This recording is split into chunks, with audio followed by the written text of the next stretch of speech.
Seven blessings on you, and welcome back to the Waiting for Winter podcast. I'm your host, Fraser of House Robinson, joined as always by my co-host, Kira of House Oldfield. Hello. And we'll once again like to remind you that the show can be found on iTunes, YouTube, SoundCloud, and I might see if I can't get it on Spotify, because you hear about Spotify doing podcasts now, so we'll look into that, see what we can do. And be sure to like the show on Facebook and follow us on Twitter for all your pertinent updates about new episodes and things like that. So without any further ado, we'll make a start on episode 5 of season 1, The Wolf and the Lion. So, big indication that some Stark Lannister conflict is on the way.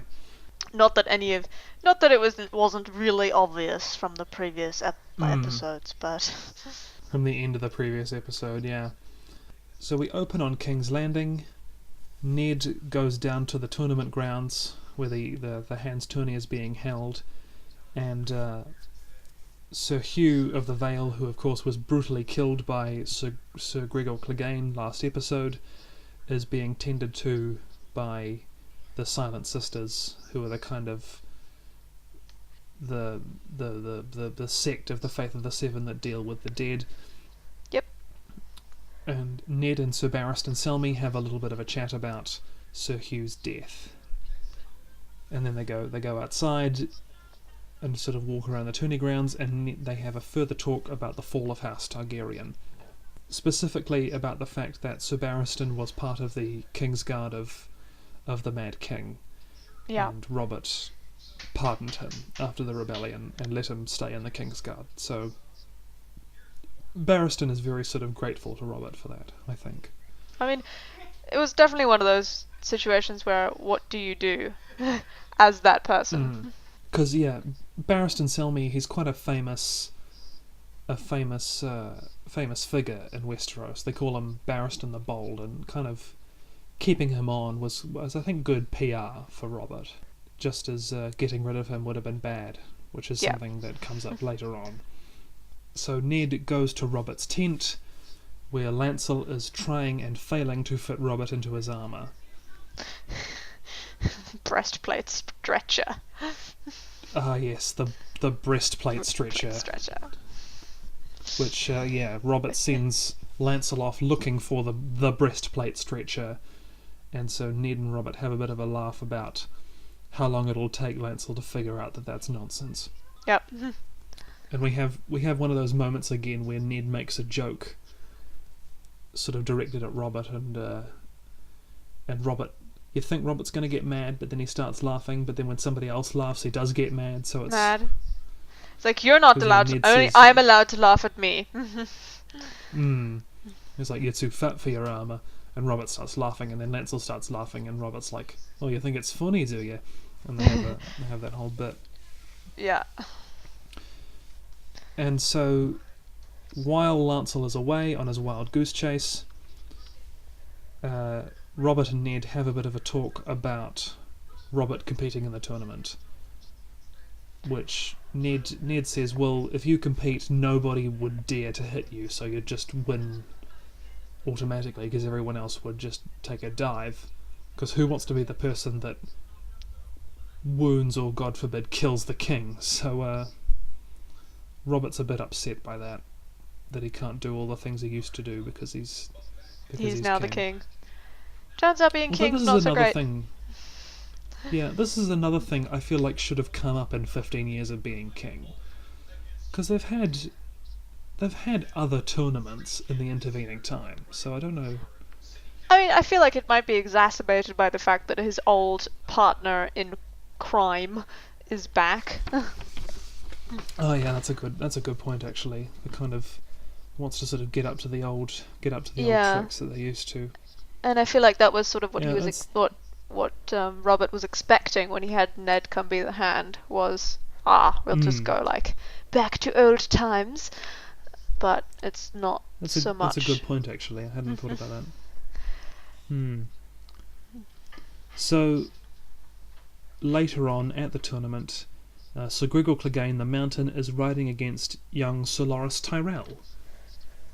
Very young and handsome gentleman who gives Sansa a rose. Because I think largely because she's the prettiest girl sitting in the front row of the stands. Prettiest girl, full stop. Well, yeah, definitely. But I mean, at least sort of within arm's reach from the back of a horse, kind of plays into it as well. Yeah. And so Loras and the Mountain ride at each other. Loras wins, and at which point, well, actually no, sorry, before Loras wins, Littlefinger and Renly decide to have a wager on the outcome, which and Renly wins the wager because he bet on Loras, and Littlefinger alludes to something going on between Loras and Renly. Yeah.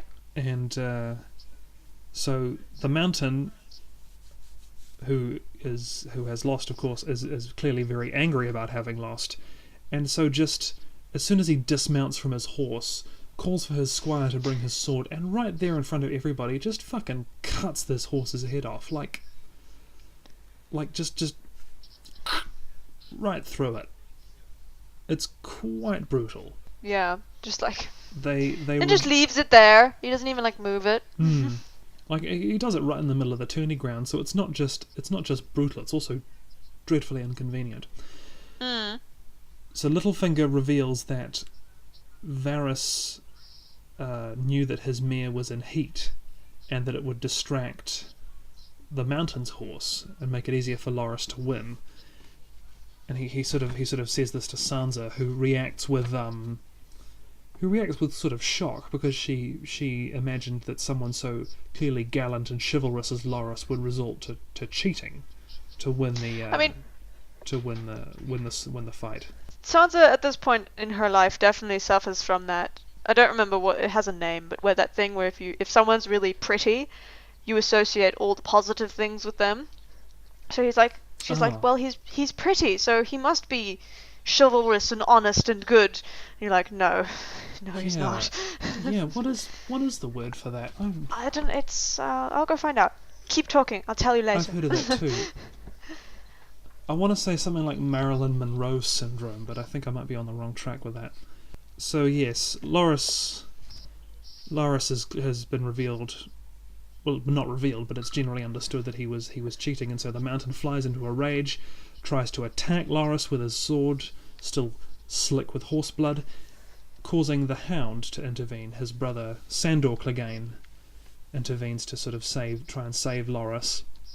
And the fight has to be broken up by Robert, who just stands up and says, "Oi, you stop that!" And it looks like the Mountain's gonna like keep going, but no, he ends up just storming away, and Loras comes over and says, "Well, thank you very much," and kind of does the whole champion's arm lift thing, which is like a nice sort of moment of humility for Loras. Yeah. One of very, very few. And I'd just like to sort of point out at this point how great Rory McCann is as the Hound. Pardon, sorry? Like, his performance as Rory McCann, the actor who plays the Hound, I just wanted to point out at this point just how good he is. Like, this scene is one of many scenes that I look at and just think that's amazing. Like, he is so good in that role. Yes, he was a good choice. Just me freaking out over the acting skill. So we cut now to the Vale, the Vale of Arryn, the area that House Arryn rules over. Yep. And Tyrion has a bag pulled from over his head, and he realises that they're not on the road up to Winterfell, they're on the road towards the Vale. The road to the and Vale. Cat reveals that she did loudly say that they were going to take him to Winterfell, only to double back towards the Eyrie. And so Tyrion is kind of... There's in the books, Tyrion in his internal monologue thinks about how annoying it is. Like, it's a clever move, but he can't like fully appreciate how clever it is because he's so annoyed that it's being done to him. Yeah, so it's pretty good actually. Yeah, and so once again Tyrion denies complicity in the attempt to kill Bran. But suddenly the party is attacked by hill tribesmen the wildlings who live in the mountains surrounding the Vale. And so the battle sort of gets a bit hectic, and Cat opts to untie Tyrion so that he can defend himself. And we sort of have this moment of kind of, if not trust, but sort of respect between them when Tyrion manages to kill a hill tribesman who was about to kill Cat. And so we cut to Winterfell, and Bran is sort of practicing his geography while Theon practices archery. Maester Luwin is having Bran recite the names of various houses and their words, and Bran kind of talks about how he's upset that his sister, not his sister, why did I say his sister? His mother is gone. He makes a big point of how the Tully words are family, duty, honour, and Cat is in his mind neglecting her family. So it's kind of sad that Bran. It's kind of sad because she's done all of this for him basically. And so this is something I wanted to point out here. Bran talks about how the sigil of House Baratheon is a crowned stag now that Robert is king, but as far as I know, it's always been a crowned stag. I never even thought before Robert was king. Yeah, I don't think it was anything else. Hmm. It's not like the Targaryen one was a crowned dragon when they were king. No. Or the ruling family, so I don't think that's a thing. So yeah, that's just HBO being sloppy in my mind. Later that night in the castle, Theon is entertaining Ros in his chambers, and they have a bit of a chat about Theon's status as ward of Ned Stark, but also like de facto hostage in case his father ever tries to rebel against the Iron Throne again. And I'd just like to point out at this moment that we see Alfie Allen's dick.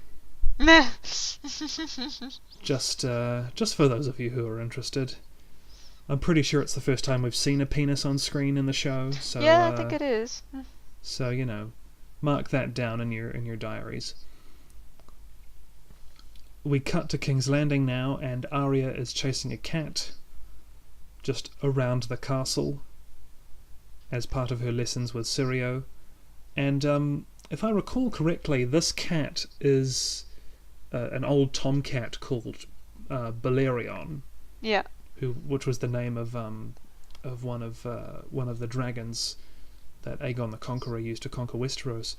And I think, if I remember correctly, this cat used to belong to Princess Rhaenys, who was the daughter of Rhaegar Targaryen and granddaughter of the Mad King. Yeah. Because I don't think it's ever directly stated that it's the same cat, but it's very heavily alluded to that it is the same cat. So I mean, who else would give him that sort of name? So yeah, just an interesting little bit of trivia that I wanted to point out at that point. Yeah. In Ned's office in the castle, Ned and Varys are having a bit of a chat about what happened to Jon Arryn and a possible threat to Robert, similar to the thing that happened to Jon Arryn. It's like Varys says that he has possible evidence that someone is conspiring against Robert, and he directs Ned to keep looking into what he's been looking into about Jon Arryn's death. Yeah. So elsewhere in the castle, Arya chases the cat down into the dungeons and stumbles upon the hidden dragon skulls. The old Targaryen dragon skulls which Robert removed when he became king because he didn't want to look at this sort of stark reminder of Targaryen power. And then now they're down in the dungeons. And while she's down there, Varys appears with Illyrio Mopatis, and they're talking about the situation between the Starks and the Lannisters. That they don't notice Arya, and they continue their conversation on as they walk past. And someone, I'm pretty sure Illyrio, says, if one hand can die, why not another? And that they make specific allusion to the fact that Ned is close to some sort of truth. Yeah. So it's I mean, he figured it out faster. it's a very clear indication that some sort of meddling is happening with the situation at hand. So in the throne room, Varys runs into Littlefinger. Illyrio has presumably gone, and they have a bit of a chat about their ambitions and how much they've been spying on each other. And Littlefinger reveals that he saw Varys with Illyrio. Yeah. And they talk about sort of the things that Littlefinger must know because he's a brothel owner. And apparently they say that Lord Redwyn likes little boys, which is like the character Paxter Redwyn from the books. I don't think has visited King's Landing in a significant amount of time, so I think just they plucked a random name out of the book canon and stuck it onto like, okay, this guy's a paedophile now, which, you know, he's old.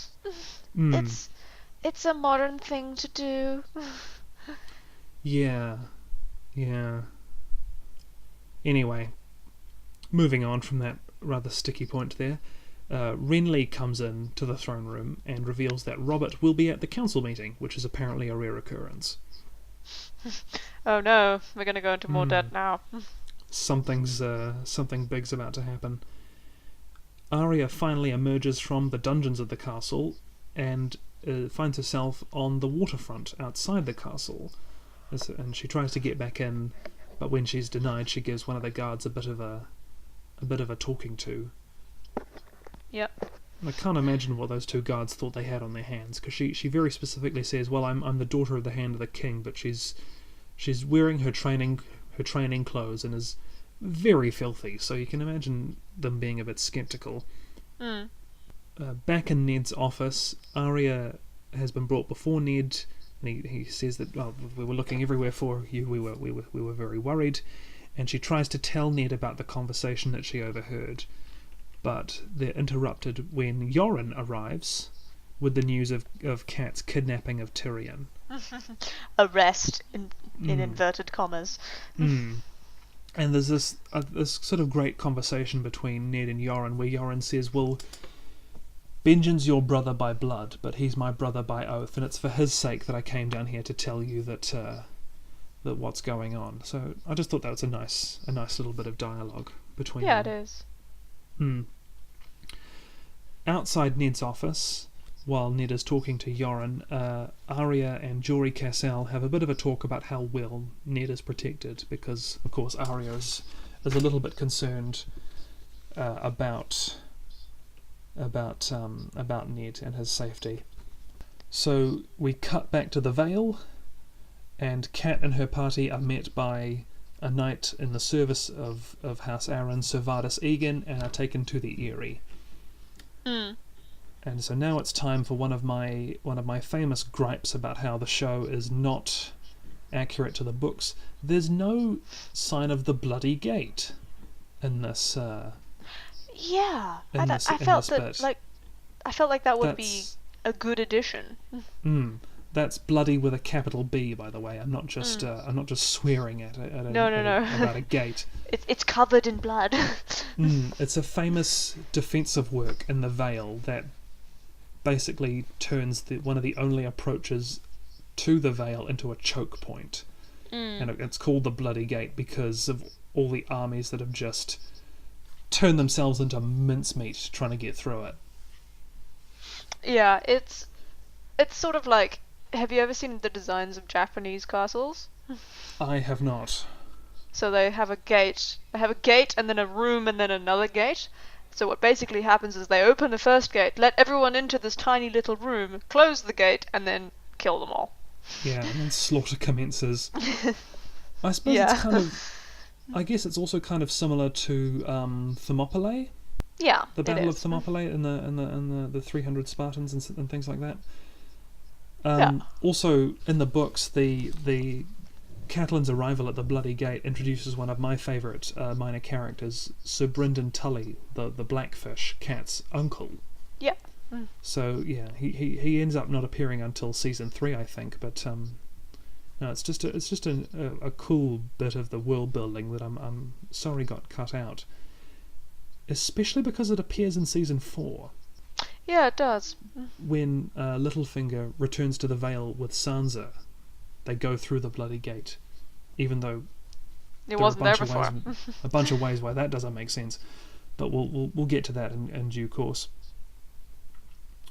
So we cut to King's Landing, and Ned is summoned to the small council, specifically told when he is summoned that the news that Daenerys is pregnant has arrived in Westeros. And this seems like a little bit of a plot hole to me. Not the fact that the news has arrived in Westeros, but that this random messenger that was sent to fetch Ned to the council meeting would be told knows this. Yeah. specifically the information that he's been summoned to hear.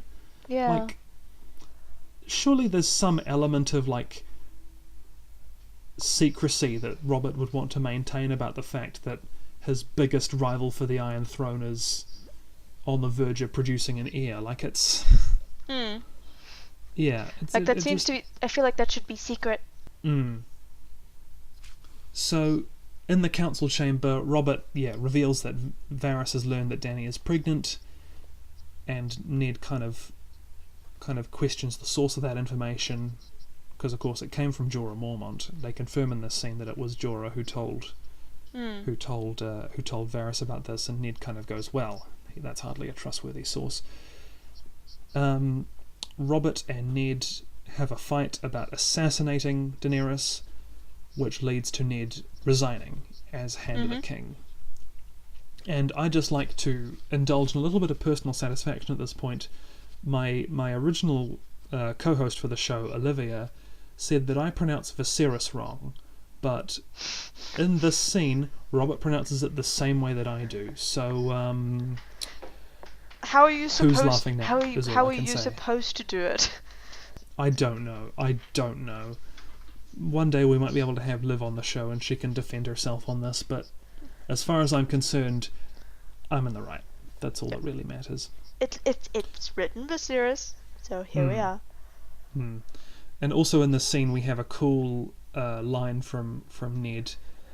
I'll feel the Dothraki the day they teach their horses to run on water. Yeah, that's it. They still haven't actually solved the problem of getting horses on boats, so... Yeah. It's part of the reason why Ned thinks assassinating Dany is unnecessary. I mean, leaving aside his moral objection to it, he thinks it's unnecessary because, like, the Dothraki just don't go near the ocean. Yeah. So, in Ned's office, Ned is preparing to leave, but Littlefinger shows up and offers to take Ned to see the last person that Jon Arryn spoke to before he died. Yep. And we cut to King's Landing. No, not King's Landing, the Vale. We Sorry, we cut to the Vale. We were already in King's Landing. Yeah, sorry about that. Lysa, Cat's sister, who was Jon Arryn's wife and is now acting as regent of the Vale for their son Robert Arryn, is unhappy that Cat has brought Tyrion to the Vale because she sees it as a threat. I mean, like, she's not wrong. Yeah, Lysa is very concerned with the safety of her son, of young Lord Robert. Still creepy. But yeah, because like I think in this scene, I'm pretty sure in this scene Lysa has her breasts out, and Robert, who is like 8, 6, 9. I don't think he's quite that old, but he's definitely old enough to not be being breastfed. But there he is, being breastfed right in front of everybody. So I mean, I'm all for breastfeeding as a way to raise your children, but time and a place, Lysa. Jeez. Also, like, an age. Well, yeah, that sort of ties into the whole time thing. You're about 7 years outside of the appropriateness window. So Tyrion is thrown in one of the Vale's infamous sky cells. These cells that only have 3 walls because the 4th wall is the sky. And it slopes slightly towards the sky.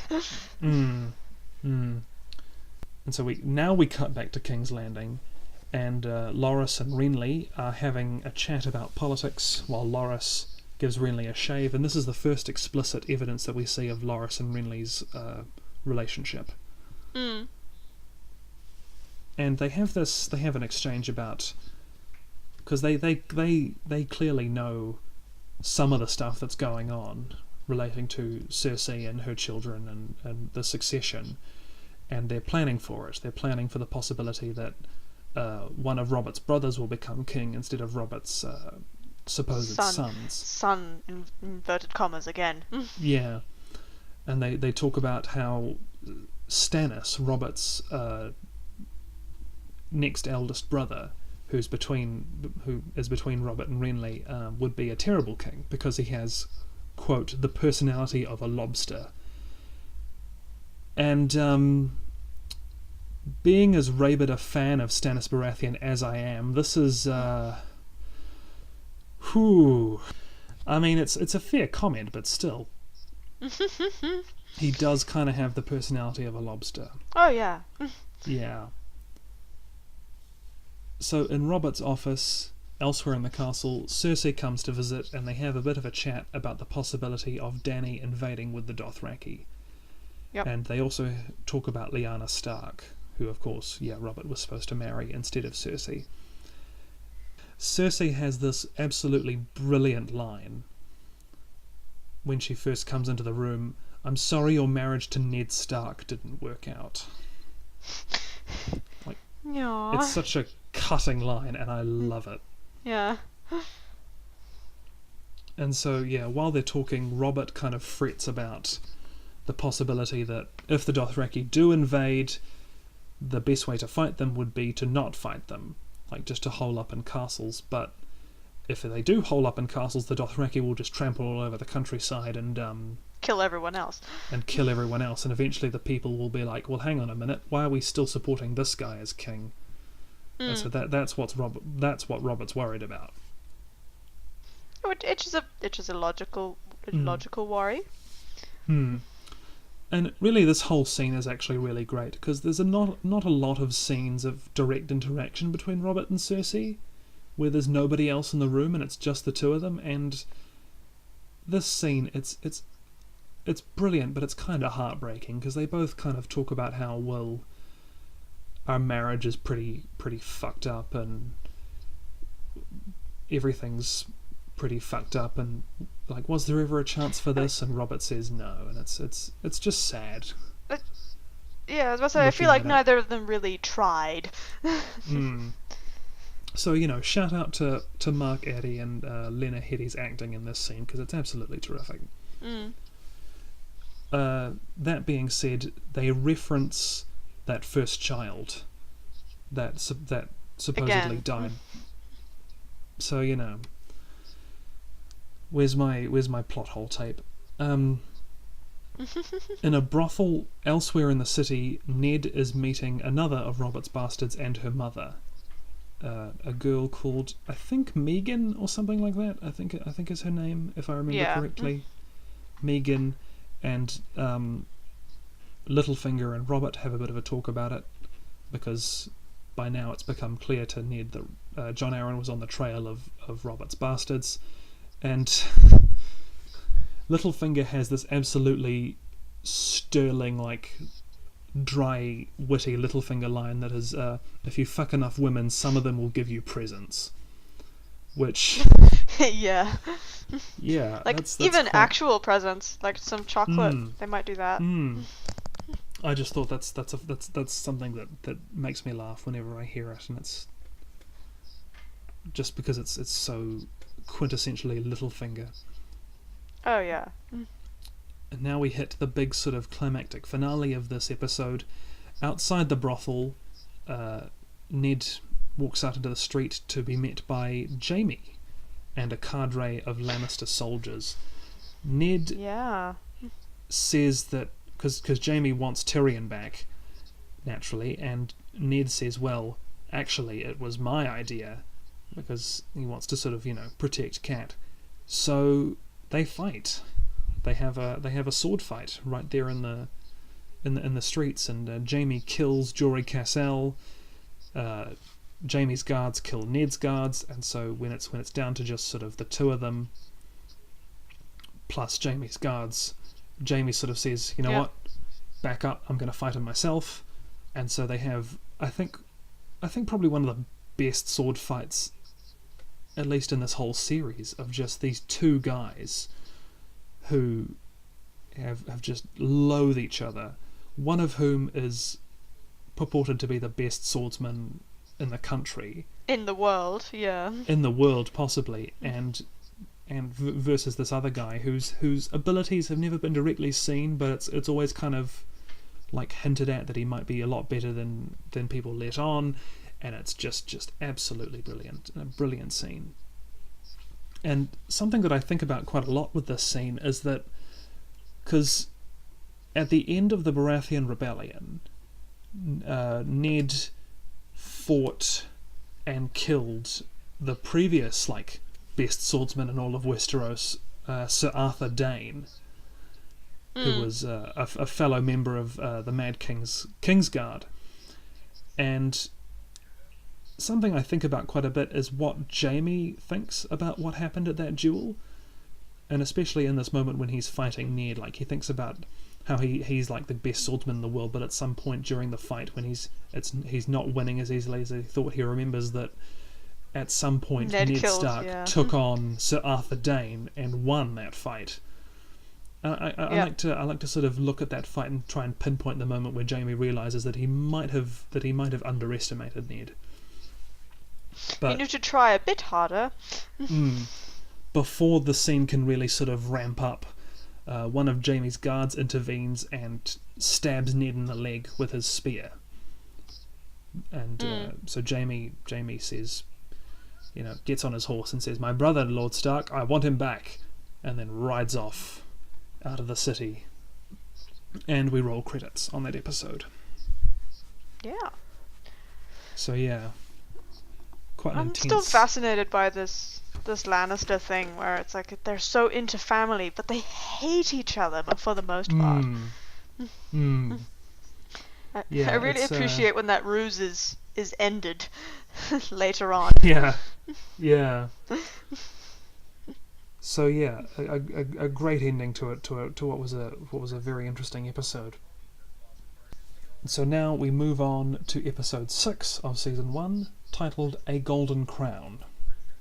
The reason Favorite for episode. Which we will come to in due course. Yeah, this is another real humdinger. I don't know why I just said that. It's a good word. Don't knock it. So we open on King's Landing. Ned is in his bed recovering from his wound, and he comes to in his room having just had the wound, had the fight with Jaime and being treated by Grandmaster Pycelle. And he wakes up to find that Robert and Cersei are in the room with him. And so Ned, Cersei and Robert all have an argument about the feud that's appeared between the Starks and the Lannisters. So Robert insists that Ned take up his place again as Hand of the King, and that Cat let go of Tyrion, and that they all kind of try and move on from this. Go back to normal, please. Yeah, and Robert announces that he is going to go hunting. Yeah, remember that information for later. Bad plan. Yeah. So we cut to the Dothraki Sea, or rather Vaes Dothrak, and Dany puts one of her dragon eggs in a brazier, but doesn't get burned when she pulls it out. So once again, that sort of hint that Dany is immune to fire. Yeah. At least in the show canon. Yeah. So we cut to Winterfell, and Bran is having that dream about the three-eyed crow again. And then the next day, he's testing out the saddle that Tyrion designed for him, the one that lets him ride without use of his legs. Yeah. And they're riding through the forest, and Theon and Robb are close behind him, and they're having a talk about the situation in the south. And Theon is trying to persuade Robb to mobilize the northern armies against the Lannisters in support of his mother. I mean, I feel like he's being a bit gung-ho about this. I mean, so was Cat, so... Theon spends most of the series being a bit gung-ho about a lot of things, really. Oh, yeah. If you think about it. So, Bran gets separated from Robb and Theon in the forest and is ambushed by wildlings who have somehow snuck through the wall and are trying to get south. And they talk about how they're trying to get south because something terrible is up beyond the wall, and they've seen it and they want to get away from it. Yep. So they try to get Bran off his horse, but of course Bran can't get off his horse, so they have to physically drag him off. And Robb at this point arrives and tries to intervene, but one of the wildlings takes Bran hostage. Yep. And while they're having this sort of tense standoff moment, Theon shoots the wildling that is holding Bran and manages to get him free. So Robb and Theon have this sort of another tense moment where Robb is kind of upset because he was worried that if the arrow had gone right through, it might have hurt Bran, and it kind of rather sharply reminds Theon that Bran's not actually Theon's brother,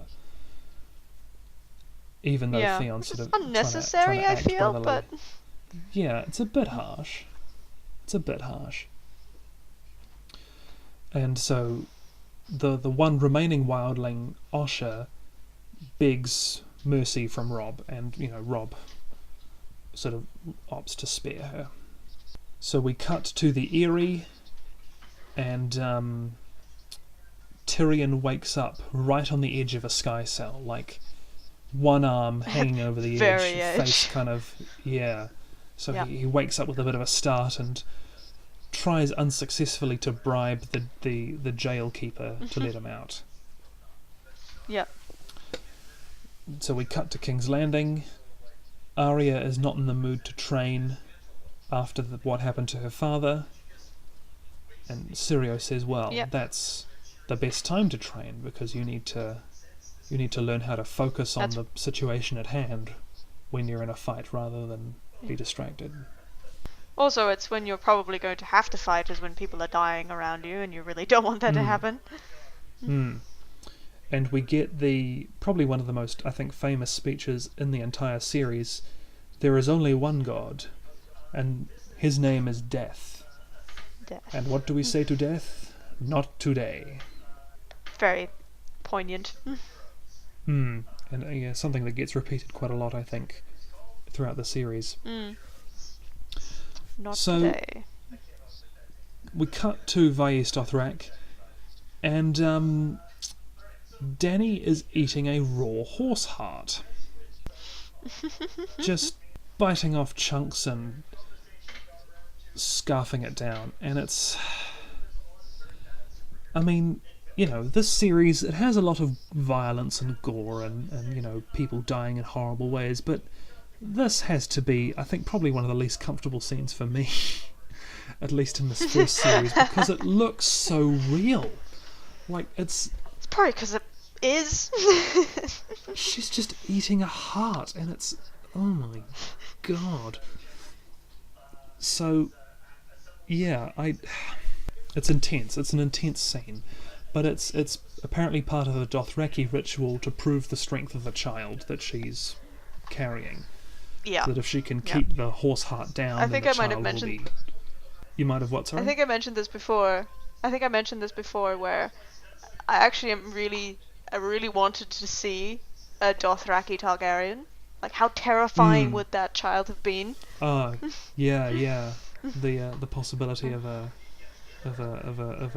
dragon horse hybrid thing. Yeah. And so throughout this scene, Viserys and Jorah are watching, and so their exposition serves as the explanation for why Dany is doing this and what's going on. So, and Dany manages to keep the heart down, and so there's a big celebration of all the Dothraki gathered, because it means that the child will be strong. And Dany announces that the child she is having is a son, and he will be called Rhaego, after her brother Rhaegar. And if I remember correctly from the books, there's a scene slightly later where Dany and Jorah have a conversation about Dany's choice of name, Rhaego, and Jorah specifically says, a name that will strike fear in the heart of the usurper, by which of course he means Robert. Yeah. And so Viserys has snuck away from the party, and Jorah follows him and finds him trying to steal the dragon eggs. Because he's decided that sort of the deal with Khal Drogo is no longer of any use, and he would be better off just taking the dragon eggs, selling them for a ton of money, and using the money to buy mercenaries to take back the Iron Throne. He's being petulant. So, and Viserys talks a bit about how he's felt this responsibility all his life to keep the dream of House Targaryen alive, and how it's all fallen on him, and since he was 6 years old, and it doesn't explain away how much of a shit he's been, but credit for trying, I guess. So Definitely. Jorah prevents Viserys leaving with the dragon eggs, and they have this conversation. Does loyalty mean nothing to you? It means everything to me. And yet here you stand, and yet here I stand. Here we stand, of course, being the words of House Mormont. So I thought that was quite a cool little reference to that. No, that's pretty good. Yeah. So we cut to the Eyrie. Tyrion makes another attempt to bribe the jailer Maud by explaining the concept of abstract possession and debt to him. And Peter Dinklage's acting in this scene is absolutely terrific. Because like that sort of relatable feeling of having to try and explain something to someone who doesn't quite get it, and he's just sort of the way he rolls his eyes and sighs through his nose. It's really just a tries joy to again. watch, so. Yeah. It's like, have you ever heard the phrase "as rich as a Lannister, no gold"? I know. It's really great. So. Yep. And so eventually Tyrion manages to persuade Maud to tell Lysa Arryn that he wants to confess his crimes, quote unquote, but he confesses to a bunch of nonsense crimes, intending to mock Lysa. Like, he talks about how he once stole a serving girl's robe while she was bathing, and apparently he jerked off into a None of the crimes we're actually interested in. He jerked off into a pot of soup that apparently Cersei ate, and he put goat shit in his father's boots at one point. And I'd just like to, acknowledge all the new euphemisms for masturbating that I learned by watching this scene. Like, I'd never heard some of these before. Skinned his sausage. They were pretty good. Made the bald man cry is an especially interesting one. Like, that's certainly evocative. Not something you want to be doing. Yeah. So Lysa gets fed up and decides to throw Tyrion back in his cell, but Tyrion says, "Well, hang on a minute. You accuse me of crimes, I deny them, so you just throw me back in my cell. I want to have a proper trial."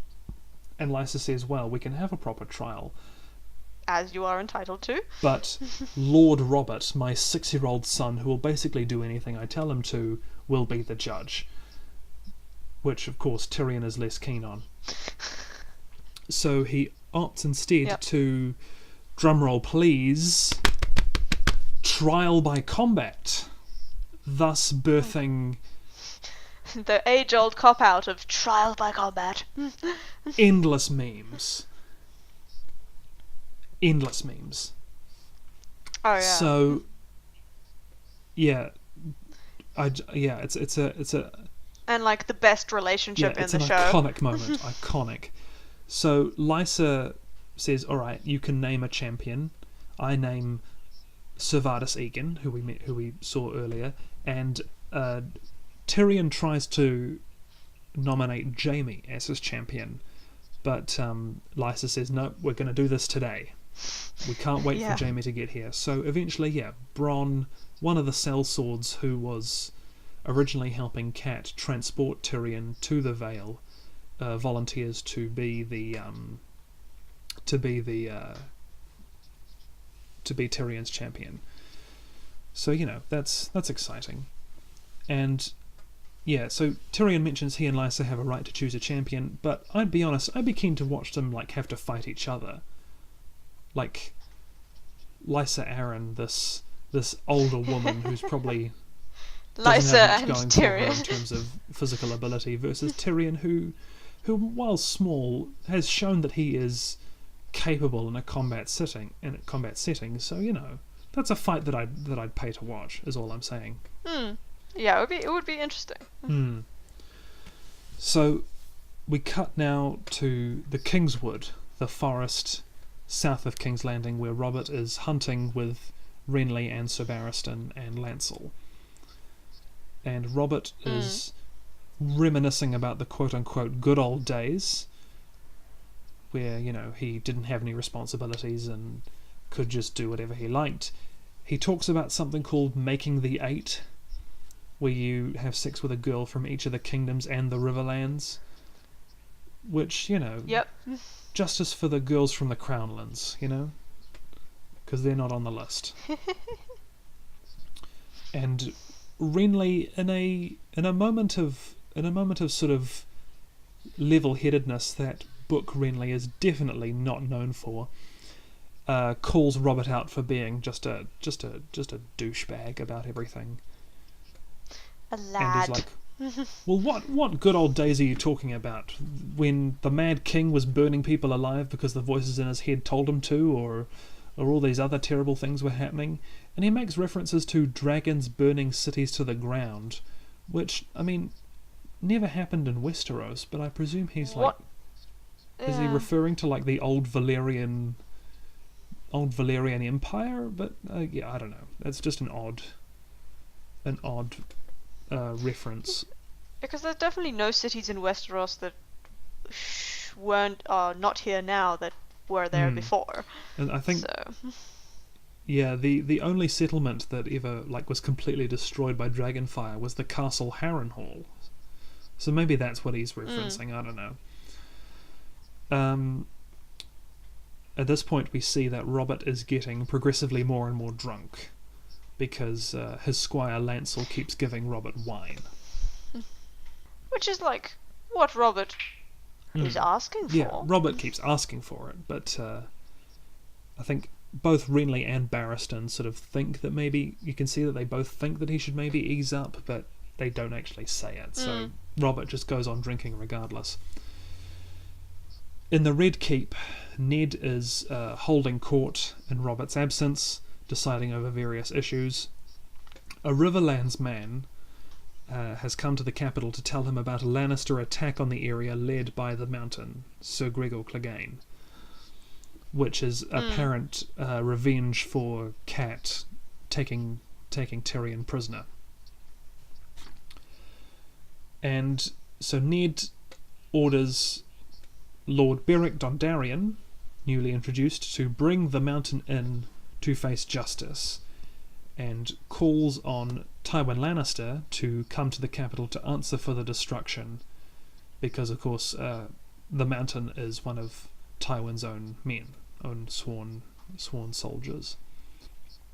And it's quite a big moment actually, because Ned is basically saying to the most powerful lord in the realm that, you know what, if you don't comply with my instructions, I'm gonna have pretty much every other kingdom declare war against you. It's quite a strong political statement to make. It is, but he does have the power to make it though. Ned's basically at this current time. Yeah, he's basically threatening to bring the entire weight of the crown down on Tywin. So it's which I don't think has ever happened to Tywin before. No, it hasn't really, if memory serves. So we cut back to the Eyrie, and the fight between Bronn and Ser Vardis Egen happens. Ser Vardis is better armoured, and so looks initially to have the upper hand, but Bronn sort of ducks and weaves and dodges and uses the surroundings to his advantage, and eventually manages to kill Ser Vardis, eventually acquitting acquitting Tyrion of the crime that he was accused of. And I think I forgot to mention combat. this. Yeah, I forgot to mention this earlier, but in the Eyrie they have the Moon Door, which is just a door that opens in the floor, and it's just a great big drop down to the ground from the mountaintop, and it's definitely one of the more interesting aspects of the Vale of Arryn, that they have just this literal murder hole that instead of cutting people's heads off, they push them out through it, and it's like, all right, you're gone. Don't have to clean up the mess. Yeah. You're just gone now. One thing I would be really interested to just like know about is how they constructed the Eyrie. I just want like an engineering documentary of how the hell this building happened.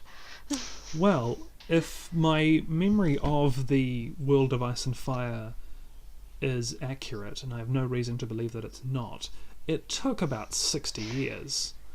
I would expect it to have taken much longer. They don't have cranes. Yeah, I think they say in the book that it was about, I think one king started it, and I think 3 kings later it was done. So yeah, I think they specifically said about 60 years, because one king stopped it because he wanted the money that was being sunk in the castle to finance a war. This was which is fair. That would have been a lot of money. This was before, of course, the 7 kingdoms became one realm. This was when they were all still separate kingdoms. So this was an independent king of House Arryn who ordered the construction and did not live to see it finished. But yeah, it's quite a feat. And of course, in the book, the Moon Door is a door in a wall, in a conventional sense, rather than a door in the floor. So it's probably less of a feat, but still quite impressive. Yeah, because if they have one in the floor, that means it's all like cantilevering. That's holding up the rest of the room. Hard. Yeah. But I mean, I think the door on the floor looks very, very cool. I think it looks a lot cooler than I think a door on the wall would look. But oh yeah. Anyway, so yes, Tyrion is acquitted by virtue of the fact that Bronn won the trial, and so Tyrion gets released, and he throws Maud his purse, because, you know, a Lannister always pays his debts. And then we cut to King's Landing, and Sansa is giving Septa Mordane just an incredible amount of sass. Like, she's being quite rude.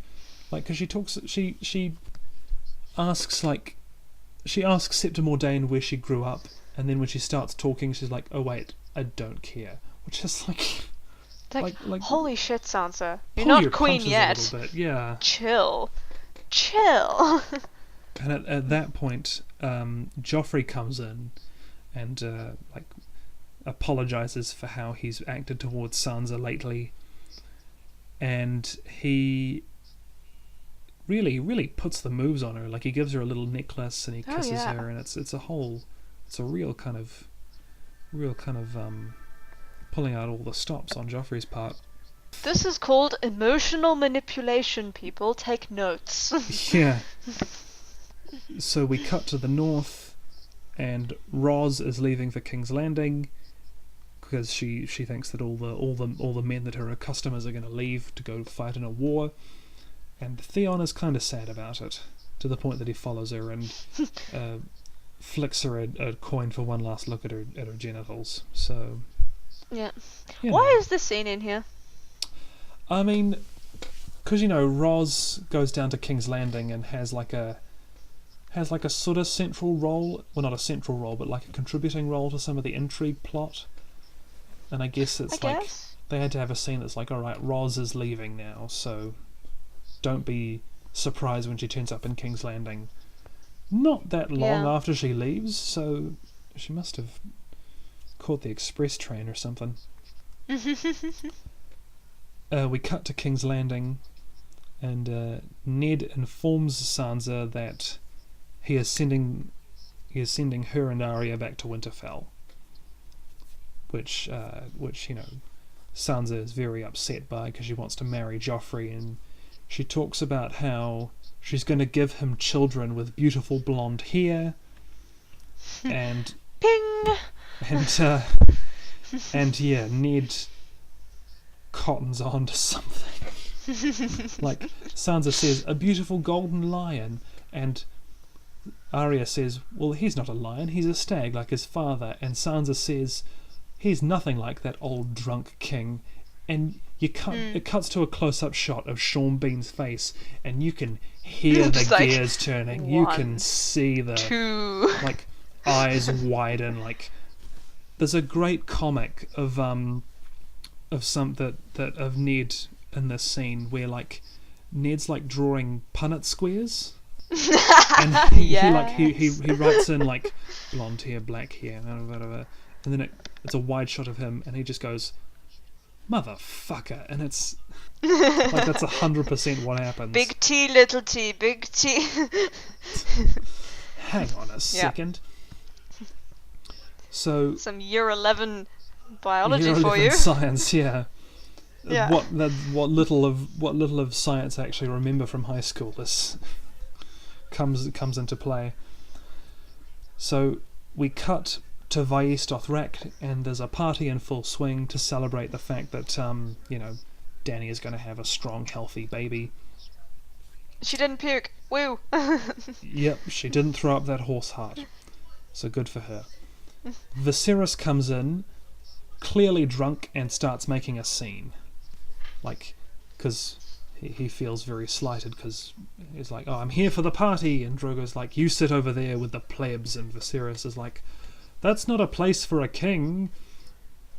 And Drogo calls him, I think he calls him the Sorefoot King in this scene, which is a reference to the fact that he was forced to walk instead of riding a horse earlier on.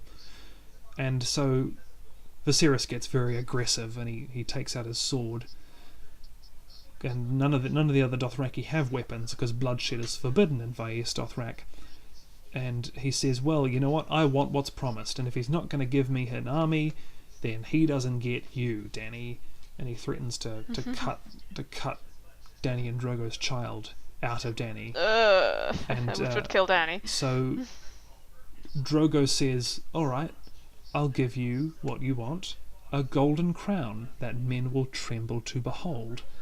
And Viserys goes like, oh, all right. He backs off surprisingly easily, like, oh, okay. Puts his sword away. That's all I wanted. That's fine. I'm happy with that. And of course, that is not at all what happens. And no. I'm reminded of it is. Well, like if we're speaking literally, it is what happens. Yeah, as Drogo has indicated, we are indeed speaking literally. But no, I was just thinking about this scene in the books where Dany actually gets kind of sad at this point, because Viserys just completely becomes all friendly and happy, and it makes Dany sad, because she sort of catches a glimpse of how Viserys used to be when they were children, or rather when he was a child. Yeah. Dany is arguably still a child at this point. So Viserys backs off, at which point two of Drogo's men seize him.